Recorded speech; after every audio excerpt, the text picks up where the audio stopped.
di sebuah bandar, masa bukan milik semua orang.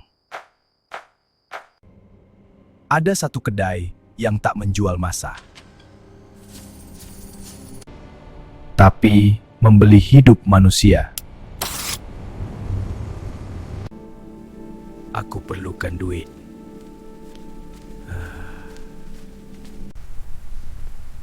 Dan dia tersilap memilih.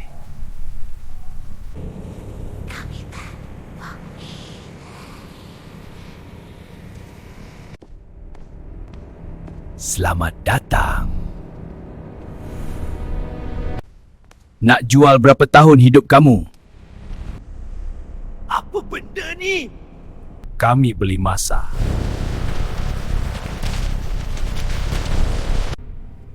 Aku setuju.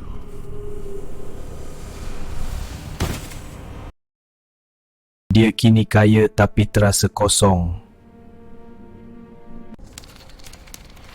Apa yang tak kenal ni? Tak mungkin. Semua ni tak guna.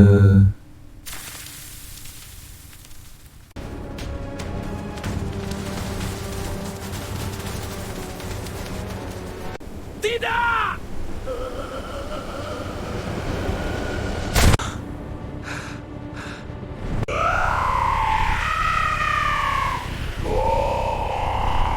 Aku nak masa aku balik!